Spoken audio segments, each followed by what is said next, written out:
మా గన్మెన్ దగ్గర గన్ లాక్కొని నా పైన ఫైర్ చేయడానికి ప్రయత్నించాడు. వెంటనే అప్రమత్తమైనటువంటి మా గన్మెన్ గాల్లో కాల్పులు జరపడం జరిగింది. దీంతో భయపడ్డటువంటి వాళ్ళు, అలాగే నాకు రక్షణగా ఉన్నటువంటి మరొక గన్మెన్ శ్రీనివాస్ బయట ఉన్నాడు. శ్రీనివాస్ పైన దాడి చేసి ఆయన పిస్టల్ లాక్కోవడానికి ప్రయత్నం చేసిరు. అనేక రకాల దాడులు చేసి విధ్వంసం చేసినారు.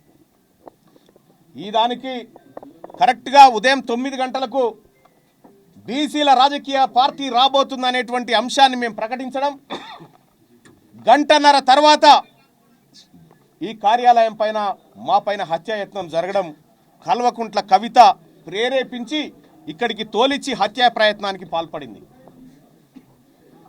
ఇవాళ బీసీల పైన దాడులు చేస్తే, తీన్మార్ మల్లన్నను హతమారిస్తే బీసీ ఉద్యమం ఆగిపోతుంది అని కల్వకుంట్ల కవిత గారు భ్రమపడుతున్నారేమో. కానీ ఇవాళ నా ఆఫీస్ మొత్తం రక్తపు మరకలతో నిండిపోయింది. ఈ రక్తపు మరకల సాక్షిగా చెప్తా ఉన్నాం, తెలంగాణ రాష్ట్రంలో బీసీలము బరాబర్ రాజకీయం చేయబోతా ఉన్నాం, రాజకీయ పార్టీగా ముందుకు రాబోతా ఉన్నాం.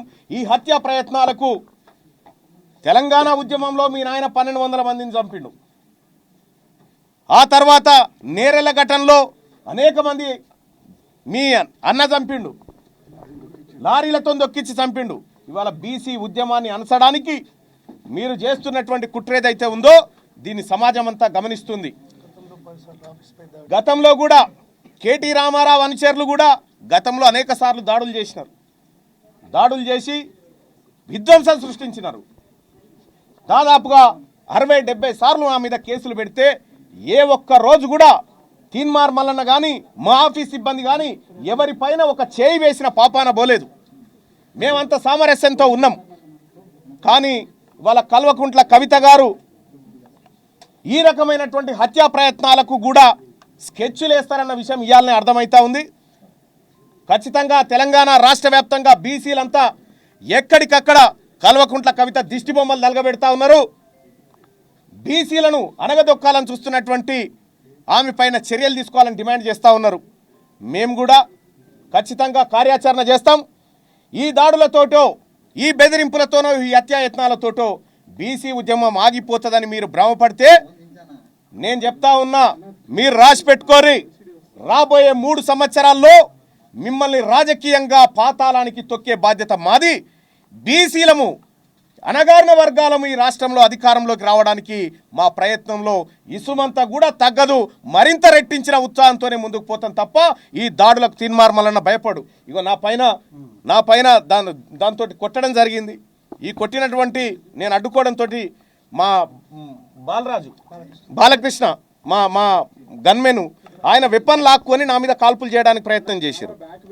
ఈ రకంగా ఒక ఎమ్మెల్సీని నేను నా పైన హత్యాయత్నం చేసేటువంటి ప్రక్రియ కల్వకుంట్ల కవిత గారు, ఆయన కుటుంబం, ఆమె కుటుంబం అంతా ఈ కార్యక్రమానికి తెగబడిందంటే ఇక మీరా మేమా బీసీలమా తేల్చుకుంటాం.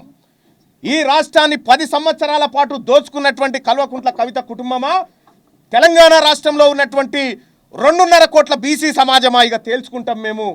ఇవాళ తెలంగాణ రాష్ట్రం అంతా మేము పోరాడుతూ ఉన్నాం. ఈ ప్రజలకు జరుగుతున్న అన్యాయాలు బయట పెడతా ఉన్నాం. మాకు రాగాల్సినటువంటి వాటా గురించి మాట్లాడుతూ ఉన్నాం. ప్రభుత్వాన్ని నిలబిస్తూ ఉన్నాం. ఈ ప్రభుత్వం మా సలహాలు స్వీకరిస్తూ ఉంది. ఎక్కడైనా పొరపాట్లు జరిగితే సరి చేసుకుంటా ఉంది. ఈ ప్రభుత్వాన్ని మేము ప్రభుత్వంతో పోరాడుతూ ఉంటే నీకేం బాధమ్మా? నీకు ఉనికి కావాలంటే మీ నాయన దగ్గర అడుక్కొచ్చుకో. బీసీ నాయకుల మీద, బీసీ నాయకత్వం మీద దాడులు చేస్తే నీకు ఉనికి వస్తుంది అనుకుంటే అది నీ భ్రమ. మరింత దిగజారిపోయి ప్రజల్లో చులకనవడం తప్ప ఇంకా ఏమీ ఉండదు.